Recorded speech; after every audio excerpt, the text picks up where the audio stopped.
Bila usia dah mencecah 50-an, ramai yang mula sedar simpanan untuk persaraan sebenarnya tidak mencukupi. Untuk tuan-puan bersara dengan tenang, letakkan target kumpul 10 keping gold bar 100 gram macam ni sebelum umur 60 tahun. Kenapa 10 keping 100 gram?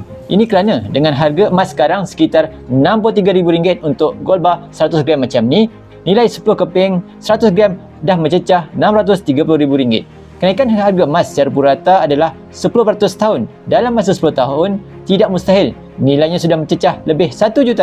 Ini jauh lebih selamat berbanding kita simpan semua dalam tunai yang semakin terhakis kuasa belinya setiap tahun. Cara yang mudah untuk target 10 keping 100 gram ini adalah mula dengan target belian 1 keping gold bar 100 gram setahun.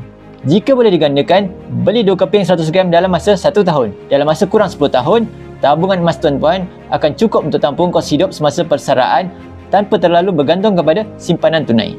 Jadi, bagi tuan-puan yang nak alihkan sebahagian simpanan dalam jangka masa panjang ke dalam bentuk emas fizikal, tuan-puan boleh klik file saya untuk daftar akaun secara percuma. Saya akan bantu tuan-puan dengan langkah dan cara terbaik dalam simpanan emas.